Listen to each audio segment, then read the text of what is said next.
वहीं कोलकाता में महिला डॉक्टर से रेप और मर्डर को लेकर पूरे देश में आक्रोश दिखाई दे रहा है। यही वजह है कि पूरे देश में विरोध प्रदर्शन देखने को मिल रहे हैं और इसी बीच इंडियन मेडिकल एसोसिएशन ने शनिवार को देशव्यापी हड़ताल का ऐलान किया है।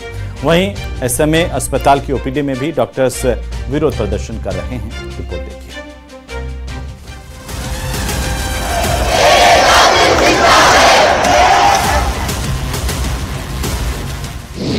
कोलकाता में रेजिडेंट डॉक्टर की हत्या का मामला।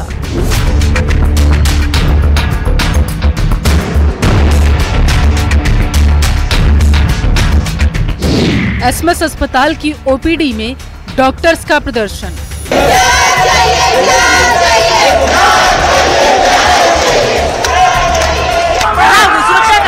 सुरक्षा बहुत जरूरी है। शनिवार को आईएमए की देशव्यापी हड़ताल।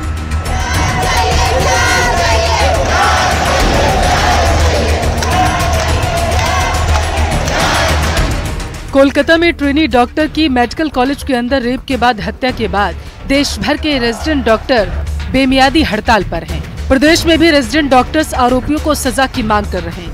एसएमएस अस्पताल की ओपीडी में डॉक्टरों ने विरोध प्रदर्शन किया। आंदोलन में सेवारत चिकित्सा संघ भी उतर गया। उन्होंने सुबह 8 बजे से 9 बजे तक ओपीडी का बहिष्कार किया और बाकी समय काली पट्टी बांधकर विरोध जताया गया। सरकार से और लोगों में और आम जनता में भी ये आक्रोश होना चाहिए। सारे डॉक्टरों में ये आक्रोश है।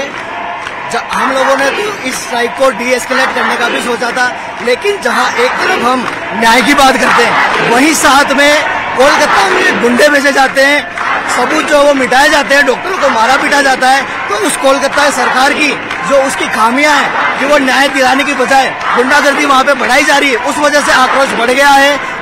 कार्रवाई जल्द से जल्द हो, जितनी जल्दी हो सके उसको डिले ना करे और जो सेंट्रल प्रोटेक्शन एक्ट है, जो डॉक्टर्स का हक है, वो मिलना चाहिए। जो हमारी पहली मांग थी सेंट्रल प्रोटेक्शन एक्ट के लिए, यहाँ की गवर्नमेंट सेंट्रल गवर्नमेंट को लिख के दे और हमारे साथी रेजिडेंट को न्याय मिले, उनके हत्यारों को फांसी की सजा। पिछले 5 दिनों से देश भर में डॉक्टरों के विरोध प्रदर्शन, कैंडल मार्च और हड़ताल कर रहे हैं। इस बीच इंडियन मेडिकल एसोसिएशन ने शनिवार को देशव्यापी हड़ताल का ऐलान कर दिया। यानी शनिवार को मरीजों को और ज्यादा परेशानी का सामना करना पड़ सकता है। हम सब जानते हैं किस तरह से पश्चिम बंगाल कलकत्ता में एक जघन्य अपराध होता है। हमारी एक बहन के साथ बलात्कार होता है, उसके बाद हत्या कर दी जाती है। ये घटना, ये जघन्य अपराध 9 तारीख को हुआ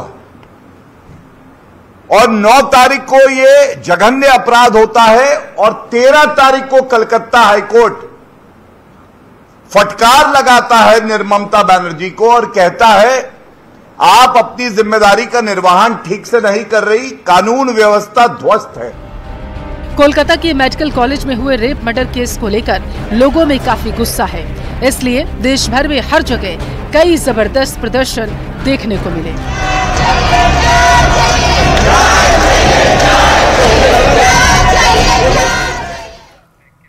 तो वहीं राजधानी जयपुर में भी रेजिडेंट डॉक्टर्स हत्या को लेकर के विरोध प्रदर्शन कर रहे हैं। बीजेपी महिला मोर्चा की तरफ से कैंडल मार्च इस पर निकाला गया। बीजेपी कार्यालय से शुरू हुआ कैंडल मार्च। बीजेपी महिला मोर्चा प्रदेशाध्यक्ष रक्षा भंडारी ने इसका नेतृत्व किया। ममता बनर्जी के इस्तीफे की मांग की है।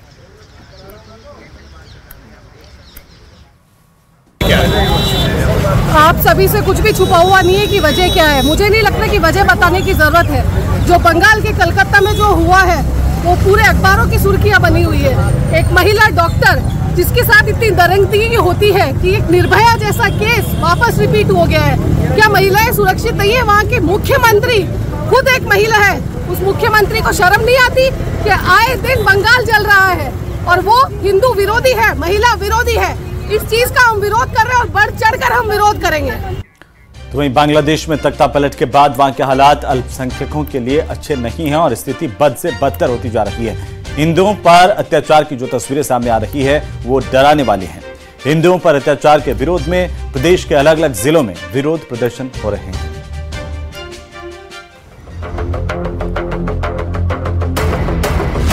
बांग्लादेशी हिंदुओं के समर्थन में विरोध।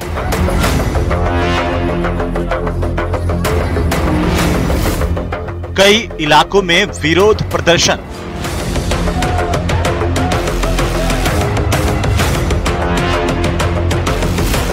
कहीं निकाली गई रैली, कहीं बाजार बंद।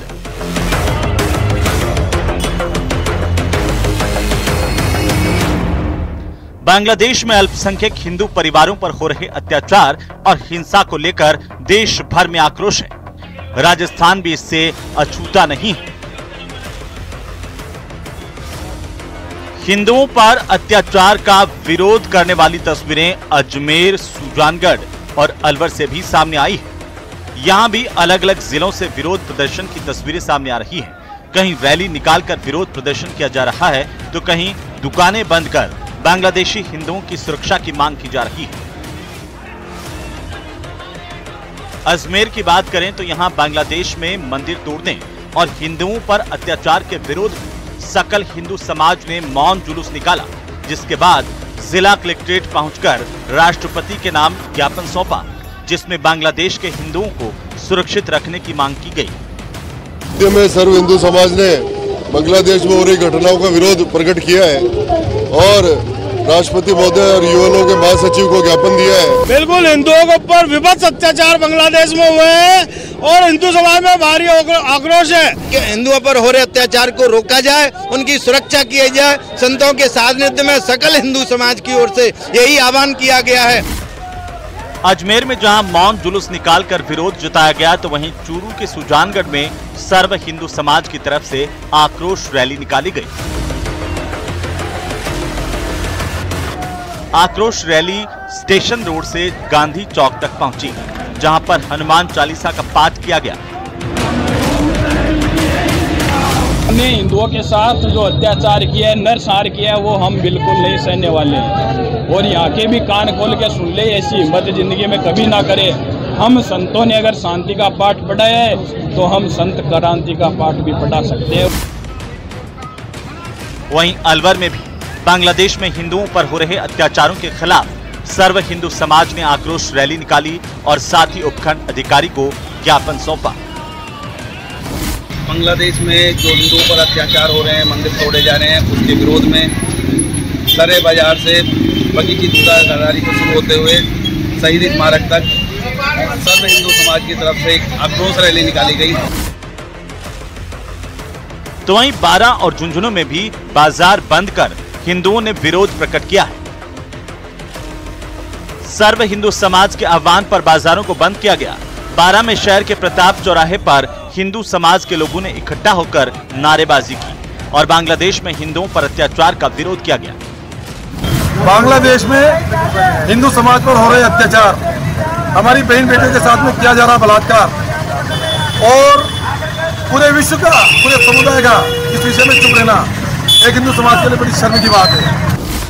वहीं झुंझुनू का नवलगढ़ कस्बा बांग्लादेश में हिंदुओं पर हमले के विरोध में पूरी तरह बंद रहा। सुबह से ही कस्बे के चूना चौक, पोदार गेट, बावड़ी गेट, मुख्य बाजार, घुमचक्कर, नानसा गेट और रामदेवरा रोड समेत कई दुकानें बंद रहीं। बांग्लादेश में अंतरिम सरकार ने काम संभाल लिया है और वहां की सरकार ने हिंदुओं पर हो रहे हमलों को भी गंभीरता से लिया है, लेकिन अभी तक पूरी तरह वहां शांति नहीं है। ऐसे में जब तक हिंसा की आग पूरी तरह शांत नहीं होती है, तब तक हिंदुओं पर हमले का डर बना रहेगा। Bureau report, news 18 Rajasthan.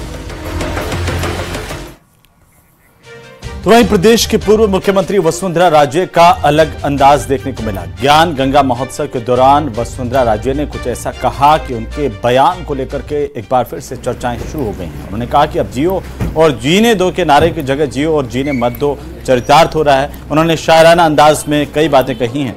Vasundhara Raje Jain संत आचार्य पुलक सागर महाराज के दर्शन करने के लिए यहाँ पर पहुंची थी। सिद्धांत है इस धर्म का कि जियो तो फिर जीने भी दो, लेकिन आजकल इस सिद्धांत को लोगों ने उलटने की कोशिश की है। लोग बताते हैं कि कलयुग का जमाना है महाराज, और कलयुग के जमाने के अंदर ये सब चीजें आपको इसमें से गुजरना होगा। परंतु जब संत मुनि और आचार्य की ताकत हमको मिल जाती है, वो हमको साहस अपने वचनों से हमको देते हैं, तो इसके अंदर से भी निकलने की ताकत हम लोगों को मिल जाती है। जियो, जीने मत दो, आजकल का एक रवैया हो चुका है महाराज। खुद तो जियो और दूसरे का क्या होता है उससे अपने को कोई परवाह नहीं है। ज्यादातर तो दूसरे को जीने ही मत दो। ऐसा करने वाले लोगों का जो दिल दुखाते हैं महाराज, लोगों को जो पीड़ा देते हैं, जिनको मानसिक संताप पहुंचाने का काम करते हैं, भले ही थोड़ी देर के लिए खुश हो जाए, परंतु उनके जिंदगी के अंदर भी अंत में उनको उसी रास्ते से गुजरना पड़ता है जिस रास्ते से उन्होंने दूसरों को ले जाने की कोशिश की। क्योंकि ये माना जाता है कि जो आप बोओगे उसी फल को भोगोगे। कि काश ऐसी बारिश आए, काश ऐसी बारिश आए जिसमें अहम डूब जाए, काश ऐसी बारिश आए जिसमें अहम डूब जाए, मतभेद के किले ढह जाए, घमंड चूर चूर हो जाए, विधायक और बारिश आए जिसमें पिघल जाए, नफरत हमेशा हमेशा के लिए दफन हो जाए, और सब के सब मैं से हम हो जाएं। इससे और बड़ी बात क्या हो सकती है? और सब के सब मैं से, बोलो जोर से, बस मैं से हम सब हम हो जाएं। तो वहीं राज्यसभा चुनाव के लिए बीजेपी उम्मीदवारों के नामों का काउंटडाउन शुरू हो गया। बीजेपी के कई दिग्गज रेस में बताए जा रहे हैं और इस रेस में पंजाब के कद्दावर सिख नेता और मोदी कैबिनेट में राज्य मंत्री रवनीत सिंह बिट्टू सबसे आगे बताए जा रहे हैं।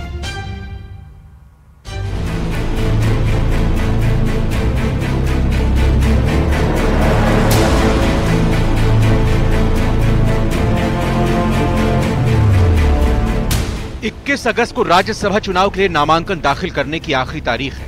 इससे पहले निगाहें इस बात पर टिकी हैं कि आखिर बीजेपी किसे अपना प्रत्याशी बनाने जा रही है। उम्मीदवारों के चयन को लेकर जल्द ही बीजेपी की दिल्ली में बैठक होने जा रही है। जानकारों का मानना है कि केंद्र सरकार में मंत्री रवनीत सिंह बिट्टू पार्टी आलाकमान की पसंद हो सकते हैं। बिट्टू कांग्रेस की टिकट पर 3 बार सांसद रह चुके हैं। इस बार का लोकसभा चुनाव उन्होंने बीजेपी के टिकट पर लड़ा था, लेकिन 21,000 वोटों के मामूली अंतर से हार गए थे। पंजाब में अमृतपाल सिंह और सरबजीत सिंह खालसा के मुकाबले बीजेपी के ऐसे नेता को आगे बढ़ा रही है जो पूर्व सीएम बेअंत सिंह के पोते हैं और उन्हें सिखों के साथ साथ हिंदुओं का भी समर्थन हासिल है। इसीलिए बिट्टू को राजस्थान से राज्यसभा भेजा जा सकता है। नागौर की पूर्व सांसद और बीजेपी की प्रदेश उपाध्यक्ष डॉक्टर ज्योति मिर्धा का नाम भी सुर्खियों में है। हाल ही में ज्योति मिर्धा की पीएम मोदी से मुलाकात हुई थी, जिसके बाद अटकलें हैं कि ज्योति मिर्धा को भी पार्टी राज्यसभा भेज सकती है। नागौर में हनुमान बेनीवाल के मुकाबले एक मजबूत चेहरे को आगे रखने की रणनीति के तहत बीजेपी ज्योति के नाम पर मोहर लगा सकती है। पार्टी के प्रदेशाध्यक्ष मदन राठौड़ का दावा है कि पार्टी जिसका भी नाम तय करेगी उसकी जीत तय है। निर्णय हमारे नेतृत्व का होता है, वो जो भी निर्णय करेंगे हमारे पास बहुमत है, हम सफल होंगे। पूर्व नेता प्रतिपक्ष राजेंद्र राठौड़ और पूर्व प्रदेश अध्यक्ष अरुण चतुर्वेदी के नाम पर भी कयास लगाए जा रहे हैं। दोनों के पास इस समय कोई जिम्मेदारी नहीं है। वहीं कई जानकार सतीश पूनिया को भी राज्यसभा भेजने की अटकलें लगा रहे हैं। पूनिया इस समय हरियाणा के चुनाव प्रभारी हैं। बीजेपी की राष्ट्रीय मंत्री अलका सिंह गुर्जर का नाम भी राज्यसभा के लिए चौंका सकता है। हालांकि ये सभी नेता ऐसी खबरों को सिरे से खारिज कर रहे हैं। वहीं बीजेपी के नेताओं का दावा है कि पार्टी चुनाव के लिए पूरी तरह तैयार है, जीत पक्की है। इसीलिए नेताओं को एक सीट के लिए हो रहा चुनाव महज औपचारिकता दिखाई पड़ रहा है। ये तो संख्या बल पर निर्भर है। वर्तमान संख्या बल से ये स्पष्ट है कि भारतीय जनता पार्टी का जो प्रत्याशी होगा वो विजय होगा। प्रत्याशी कौन होगा ये हमारे केंद्रीय नेतृत्व और प्रदेश नेतृत्व तय करेगा। जिसको भी प्रदेश और केंद्रीय नेतृत्व तय करेगा उनको हमको बहुमत से जिताएंगे। सेंट्रल पार्लियामेंट्री पार्टी की जब मीटिंग होगी तो नाम आ जाएगा और वो चुना जाएगा। फिर भी करते हो। अभी पार्टी का सोच तो पार्टी के पार्लियामेंट्री बोर्ड के पास है। मैं तो ये कह सकता हूं कि उपचुनाव है और उसमें जो बहुमत का वोट होता है, इसलिए जो भारतीय जनता पार्टी का उम्मीदवार होगा वो जीत जाएगा। कांग्रेस नेता केसी वेणुगोपाल के लोकसभा का चुनाव जीतने के बाद प्रदेश में राज्यसभा की सीट पर उपचुनाव हो रहा है। वेणुगोपाल का कार्यकाल 21 जून 2026 तक का था। राजस्थान में 10 राज्यसभा सीटों में से फिलहाल 9 भरी हुई हैं। इनमें 5 सांसद कांग्रेस और 4 बीजेपी के हैं। अब उपचुनाव के बाद दोनों पार्टियों के सांसदों की संख्या बराबर हो जाएगी। उम्मीदवारों के चयन के लिए बीजेपी की दिल्ली में होने वाली बैठक पर अब सबकी नजरें गड़ी हुई हैं। राज्यसभा के उपचुनाव में बीजेपी की जीत पक्की है, बस नामांकन की औपचारिकता पूरी होनी बाकी है। कांग्रेस की इस चुनाव में कहीं दिलचस्पी दिखाई नहीं पड़ रही है। नामांकन की तारीख नजदीक आने के साथ ही माना यही जा रहा है कि बीजेपी अगले 1-2 दिन में उम्मीदवार के नाम का ऐलान कर सकती है, पर वो चेहरा कौन होगा इस पर सबकी निगाहें टिकी हैं। कैमरा पर्सन दिलीप चेची के साथ बाबूलाल धायल। मुख्यमंत्री भजनलाल शर्मा ने यह बैठक की है। 5 साल में 10 लाख भर्तियां राज्य सरकार करेगी। 4 लाख सरकारी और 6 लाख निजी क्षेत्र में नौकरी देने की सरकार की योजना है। बैठक में अवैध खनन को लेकर के भी सीएम ने फीडबैक लिया है। मुफ्त बिजली योजना में तेजी लाने के मुख्यमंत्री की तरफ से निर्देश दिए गए। एक्सक्लूसिव तस्वीरें इस बैठक की इस वक्त की सबसे बड़ी खबर। ज्यादा जानकारी के साथ हमारे संवाददाता रोशन फोन लाइन पर है। रोशन, किस बात को लेकर के बैठक और क्या अपडेट इस मामले पर? जी देखिए, बिल्कुल मुख्यमंत्री भजनलाल शर्मा ने आज ये अहम बैठक ली है जिसके अंदर विभिन्न मुद्दों को लेकर चर्चा हुई है, जिसमें सबसे जो बड़ी खबर है वो कहा जा सकता है कि युवाओं के लिए खुशखबरी है। राज्य सरकार करीब आगामी 5 वर्षों में 10 लाख युवाओं के लिए भर्तियों का जो रास्ता है वो साफ करने में जुटी हुई है, जिसमें 4 लाख सरकारी क्षेत्र में सरकारी नौकरियां देने का जो है उसके प्लान के ऊपर जो है कार्य किया जा रहा है। साथ ही साथ में निजी क्षेत्र में 6 लाख जो भर्तियां हैं वो निकाली जाएगी। साथ ही साथ में जो पीएम है उसको लेकर कहा जा सकता है कि पीएम सूर्य घर योजना को लेकर मुख्यमंत्री भजनलाल शर्मा ने जो समीक्षा बैठक है वो ली है। साथ ही साथ में जो जिस तरीके से प्रदेश में जो अतिवृष्टि हो रही है, बारिश को लेकर मुख्यमंत्री भजनलाल शर्मा ने जो विभिन्न जो प्रमुख शासन सचिव है उनसे फीडबैक लिया है। साथ ही साथ में एक पेड़ माँ के नाम अभियान है, उसके अंतर्गत क्या कुछ कार्य हुए हैं उनको लेकर कहा जा सकता है कि जो राज्य सरकार के जो ड्रीम प्रोजेक्ट है उनको लेकर मुख्यमंत्री भजनलाल शर्मा ने 1-to-1 बिल्कुल रोशन नजर बनाए रखिए, अपडेट लेते रहेंगे। बहरहाल बहुत शुक्रिया हमारे साथ जुड़ने के लिए, तमाम जानकारी के लिए। वहीं बांसवाड़ा की बागीदोरा विधानसभा सीट से विधायक जयकृष्ण पटेल की गाड़ी पर भी कल रात को पथराव हुआ है। इसमें विधायक की गाड़ी पूरी तरह से क्षतिग्रस्त हो गई है। वहीं इस पथराव में भारत आदिवासी पार्टी के विधायक जयकृष्ण पटेल बाल बाल बच गए। तो इस घटना की जानकारी विधायक ने आनंदपुरी थाना अधिकारी कैलाश चंद्र खटी को दी। इस पर देर रात पुलिस मौके पर पहुंची, घटना की जानकारी ली। पथराव का वीडियो वायरल हो रहा है। विधायक जयकृष्ण पटेल ने बताया कि वो बराजडिया गांव में अपने चाचा से मिलने के बाद अपने गांव कानेला जा रहे थे और इसी बीच रास्ते में कुछ लोगों ने उनकी गाड़ी पर पथराव किया, जिससे गाड़ी के शीशे टूट गए हैं। उन्होंने पथराव की घटना में शामिल लोगों के खिलाफ सख्त कार्रवाई करने की मांग की है।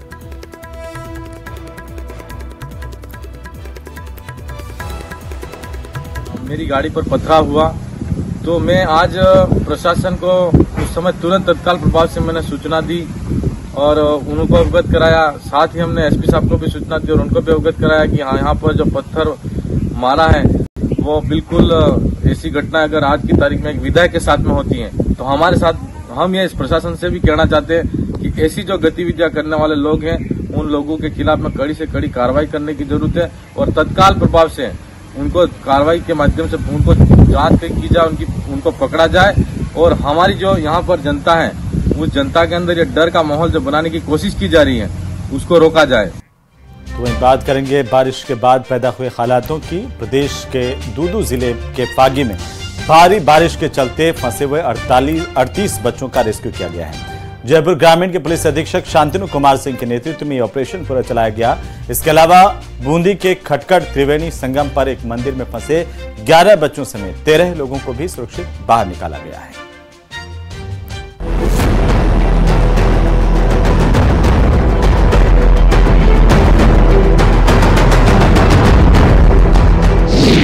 दूदू के फागी में प्रशासन का ऑपरेशन सफल। स्कूल में फंसे बच्चों का सफल रेस्क्यू।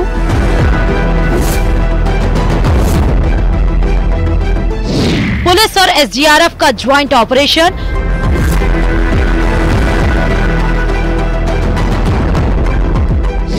ग्रामीणों ने प्रभावित बच्चों का किया पूरा सहयोग। मासी नदी के बाहर वाले बच्चे यहीं पे है और हमारी सारी स्टाफ भी यहीं पे है और सारी स्टाफ और आसपास मतलब कि गांव वालों ने मिलके अच्छा भोजन बना के हमको सुबह खिलाया था। पुलिस एसडीआरएफ के साथ साथ स्थानीय लोगों की मदद से सभी 38 बच्चों को जल भराव वाले क्षेत्र से सुरक्षित निकाल लिया गया, जिसके बाद सभी ने राहत की सांस ली। ये सभी बच्चे स्वतंत्रता दिवस के मौके पर स्कूल में आयोजित कार्यक्रम में शामिल होने पहुंचे थे, लेकिन तेज बारिश के कारण रास्ते में पड़ने वाली नदी में जबरदस्त पानी की आवक हो गई, जिसके बाद बच्चे स्कूल से निकल नहीं पाए, लेकिन उनके खाने पीने की व्यवस्था स्कूल में ही की गई। बाद में एहतियात के तौर पर स्कूली बच्चों को पास की ठाड़ी में ठहराया गया। स्कूल स्टाफ ने इसकी जानकारी विभागीय अधिकारियों, प्रशासन और बच्चों के परिजनों को दी। हालांकि बच्चे 24 घंटे से भी ज्यादा वक्त तक वहां फंसे रहे। मामला समेलिया के महात्मा गांधी राजकीय उच्च माध्यमिक विद्यालय का है। वहीं दूसरी तस्वीर बूंदी जिले से सामने आई, जहां बिलकेश्वर महादेव के दर्शन करने गए 11 बच्चों सहित 13 लोग मंदिर में फंस गए। मेज नदी में तेज बहाव के चलते लोग मंदिर में फंसे थे। रात भर चले रेस्क्यू ऑपरेशन के बाद शुक्रवार सुबह सभी को सुरक्षित निकाल लिया गया। बूंदी और दुदू में बच्चों के रेस्क्यू के बाद प्रशासन ने राहत की सांस ली। दुदू के फागी में भारी बारिश का दौर जारी है। हालांकि स्वतंत्रता दिवस पर खराब मौसम को देखते हुए ज्यादातर स्कूलों की छुट्टी कर दी गई थी, लेकिन महात्मा गांधी राजकीय उच्च माध्यमिक विद्यालय बच्चे कार्यक्रम में शामिल होने पहुंचे। बहरहाल गांव वालों की मदद से बच्चों को किसी तरह की समस्या नहीं हुई और देर ही सही, लेकिन उनका सफल रेस्क्यू कर लिया गया। Bureau report, news 18 Rajasthan. तो वहीं भारी बारिश के बाद राजस्थान के हाल बेहाल है। मौसम विभाग ने भारी बारिश की चेतावनी जारी कर रखी है। 2 जिलों में ऑरेंज अलर्ट जारी किया गया है मौसम विभाग की तरफ से, जबकि 20 जिलों में येलो अलर्ट जारी किया गया है। हालात को देखते हुए स्कूलों की छुट्टियां घोषित की गई हैं।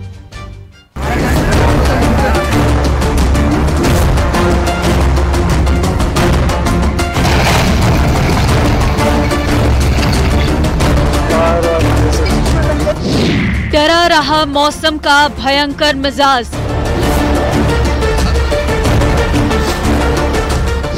कहीं गिर रहे हैं मकान, कहीं जल भराव।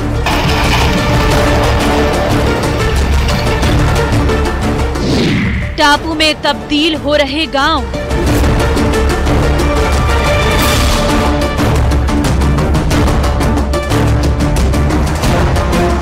मौसम का ये मिजाज डराने लगा है। जहां भी देखो पानी ही पानी नजर आता है। कहीं मकान तो कहीं पेड़ गिरते नजर आ रहे हैं।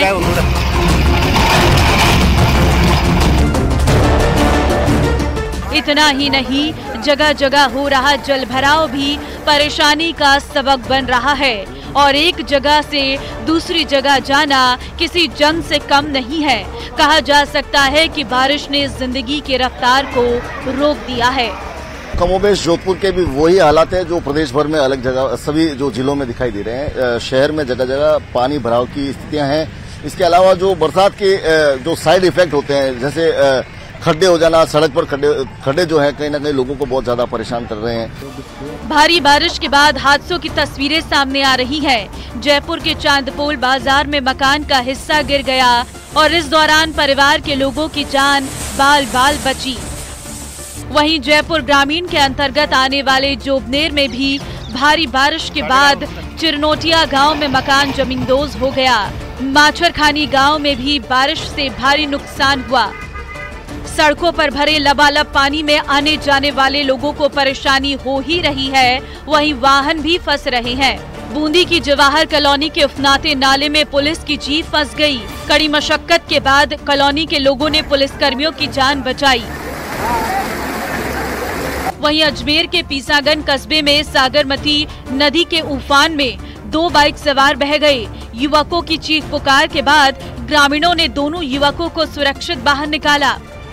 बारिश के बाद बीकानेर में हालात बेहद खराब हैं। शहर से लेकर गांव तक पानी ही पानी नजर आ रहा। कहीं एम्बुलेंस फंस गई तो कहीं ट्रैक्टर फंसा नजर आया। इतना ही नहीं, कहीं पेड़ भी उखड़ गए।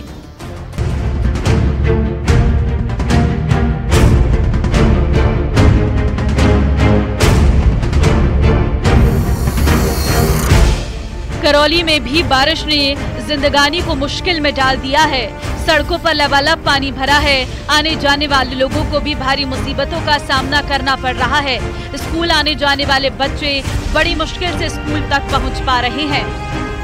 नुकसान की बात करें तो करोड़ों रुपए का नुकसान हुआ है। मैं बता दूं आपको, पीछे ये गोदाम है जिसमें चीनी के कट्टे हैं, 800 कट्टे, 1000 कट्टे हैं, वो पूरे बर्बाद हो गए, जिसमें बहुत नुकसान हुआ है पब्लिक का। हमारे तो घरों में तक पानी भरे, आज 10 दिन हो गए हमारे घरों में पानी भरे और हमारे यहाँ पे कोई सुनवाई नहीं है। अभी तक तो प्रशासन आता है, देख के चला जाता है, आता है देख के, कोई स्थायी समाधान तो है नहीं। और ये चौथी पांचवी बार पानी है, थोड़ा भी पानी बरसात होती है तुरंत ही रास्ता बंद हो जाता है, जबकि ये मेन रास्ता है पूरे शहर को जाने का और इधर कलेक्ट्रेट और कोर्ट जाने का। चाकसू इलाके में मानसून की सक्रियता से हालात बिगड़ रहे हैं। छांदेल ढूंढ नदी पर बनी पुलिया पार करते वक्त एक बाइक सवार अनियंत्रित हो गया और पानी में बहने लगा, जिसके बाद पास मौजूद लोगों ने उसकी जान बचाई। पाली में पिछले 2 दिनों से तेज बारिश के चलते कई नदी नाले उफान पर हैं। यहाँ जान जोखिम में डालकर लोग नदी पार कर रहे हैं। ऐसी ही कोशिश इस युवक ने भी की। लोगों के मना करने के बावजूद ये शख्स कुटकी महादेव मंदिर रोड पर बनी नदी को पार करने लगा, लेकिन उसकी बाइक बीच में ही रुक गई और आखिर में पानी के तेज बहाव में बाइक बह गई। मुसीबत बने पानी की तस्वीरें कई इलाके से आई है, जहां मूसलाधार बारिश के बाद तालाब ओवरफ्लो हो गए। बहरहाल आने वाले दिनों में भी मौसम विभाग ने बारिश की चेतावनी जारी की है। ऐसे में प्रशासन की अपील है कि खुद को महफूज रखने के लिए घर में रहें और पानी वाली जगहों से खुद को दूर रखें। Bureau report, news 18। और इसी बीच झीलों की नगरी उदयपुर से इस वक्त की सबसे बड़ी खबर मिल रही है। शहर में शांति व्यवस्था को लेकर के हाई लेवल बैठक जारी है। जिला कलेक्टर कार्यालय में ये हाई लेवल मीटिंग हो रही है और जिसमें संभागीय आयुक्त के साथ साथ जिला कलेक्टर भी मौजूद है, तो राज्यसभा सांसद चुन्नीलाल गरासिया और अन्य जनप्रतिनिधियों अधिकारियों की मौजूदगी है। उदयपुर शहर के प्रमुख जनप्रतिनिधि इस बैठक में हिस्सा ले रहे हैं। अधिकारियों ने कहा कि किसी भी तरह की अफवाहों पर ध्यान न दें। शहर में शांति व्यवस्था कायम करने को लेकर जिला कलेक्टर कार्यालय में हाई लेवल बैठक चल रही है। संभागीय आयुक्त, जिला कलेक्टर, एसपी, राज्यसभा सांसद चुन्नीलाल गरासिया समेत उदयपुर शहर के प्रमुख जनप्रतिनिधि इस बैठक में मौजूद हैं। बड़ी खबर इस वक्त की, उदयपुर के जिला कलेक्टर अरविंद पोसवाल ने लोगों से अपील की है कि शांति बनाए रखें, किसी तरह की अफवाहों पर ध्यान न दें। प्रशासन लगातार बैठक करके संवाद कर रहा है जनप्रतिनिधियों के साथ कि कैसे इन हालात को कंट्रोल किया जाए और इस तरह की घटनाएं फिर से पैदा नहीं हो किसी भी स्कूल में, उसे लेकर के भी चर्चा की जा रही है। जो बच्चा जिसके साथ चाकूबाजी की घटना घटी है उसकी हालत स्थिर है, किसी वो खतरे से बाहर है और डॉक्टर्स अच्छे से अच्छा इलाज उसे दिया जा रहा है। और इसके बाद कुछ लोगों ने कुछ अफवाहें फैलाने की कोशिश की थी। अभी हम पूरी टीम, एसपी साहब, डीसी साहब और सभी एसडीएम्स और एसएचओस फील्ड में घूमे हैं। मैं स्वयं लगभग 1 घंटे ओल्ड सिटी में घूमा हूँ। कहीं पर भी किसी प्रकार भी कोई अप्रिय घटना नहीं घटी है। उधर अलवर जिले के रैनी थाना इलाके में स्कूल से घर लौटते वक्त रास्ते में एक स्ट्रीट डॉग ने 4.5 साल की एक मासूम बच्ची को निशाना बनाया, हमला किया। डॉग ने बच्ची के चेहरे को नोच दिया है, इससे उसके गाल पर गहरे घाव हुए हैं। मासूम बच्ची पलक मीणा को गंभीर हालत में अलवर रेफर किया गया है, जहां इस बच्ची का अलवर के राजीव गांधी सामान्य अस्पताल में घावों की स्टिचिंग की जा रही है। उसका इलाज लगातार जारी है। 4-5 बच्चे भी ला रहे, वो तो भग लिया गया, तो पकड़ लिया कुत्ता ने, उसको पकड़ लिया। हाँ, और 25-30 टाँका भी आया, उसके मुंह पे भी आए, सब जगह आए। कहाँ खा गया कुत्ता? वो कुत्ता मुंडा पे खाया, दोनों तरफ। हाँ, यहाँ भी खाया, गला में भी। और उसको 25-30 टाँका भी आया, लग रहे हैं अभी। कहाँ भर्ती करवाया बच्ची? पहले रैनी में भर्ती करवाया, फिर वहां से रेफर अलवर कर दिया। गंभीर हालत में इस बच्ची को अलवर लाया गया, जहां पर अलवर के अस्पताल में इस बच्ची का इलाज जारी है। करीब 4.5 साल की मासूम बच्ची जिसको कुत्तों ने निशाना बनाते हुए मासूम का चेहरा नोच लिया है। और इसी बीच बड़ी खबर मिल रही है दौसा से, जहां पर न्याय पदयात्रा को लेकर के दौसा सीमा पर इस न्याय पदयात्रा को रोक दिया गया है। न्याय पदयात्रा निकाल रहे लोगों और महुआ पुलिस के बीच में इस वक्त धक्का मुक्की होने की खबर मिल रही है। महुआ पुलिस ने उच्च अधिकारियों के आदेश की बात कहकर न्याय पदयात्रा निकाल रहे लोगों को रोका है, जिससे न्याय पदयात्रा निकाल रहे लोग आक्रोशित हो गए। भरतपुर के एसपी के हस्तक्षेप के बाद ये मामला शांत हुआ, लेकिन न्याय पदयात्रा निकाल रहे लोगों ने पड़ाव डाल दिया। कच्चा परकोटा नियमन संघर्ष समिति के बैनर तले ये न्याय पदयात्रा निकाली जा रही थी। भरतपुर कच्चा परकोटा इलाके में रह रहे लोग पट्टा आवंटित करने की मांग को लेकर के यात्रा निकाल रहे थे, लेकिन पुलिस ने बीच रास्ते में रोक दिया, जिसके बाद यात्रा निकाल रहे लोग आक्रोशित हो गए और उन्होंने वहीं पर पड़ाव डाल दिया।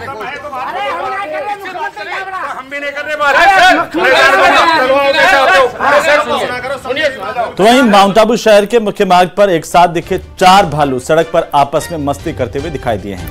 भालुओं का ये झुंड रिहायशी इलाके में लगातार जा रहा है और भालुओं के पहुंचने का सिलसिला जारी है। ये तस्वीरें कैमरे में कैद हुई हैं कि ये भालू सड़क पर आकर किस तरीके से मस्ती करते हुए कैमरे में कैद हुए हैं। अभी कुछ दिन पहले ही माउंट आबू के एक होटल में भालू घुस गया था, फ्रिज खोल करके वो सामान खा करके वापस चला गया। हालांकि किसी को हानि नहीं पहुंचाई, लेकिन सरेआम अब रिहायशी इलाकों की तरफ भालुओं का जो रुख है उसे लेकर यहाँ के लोग चिंतित हैं।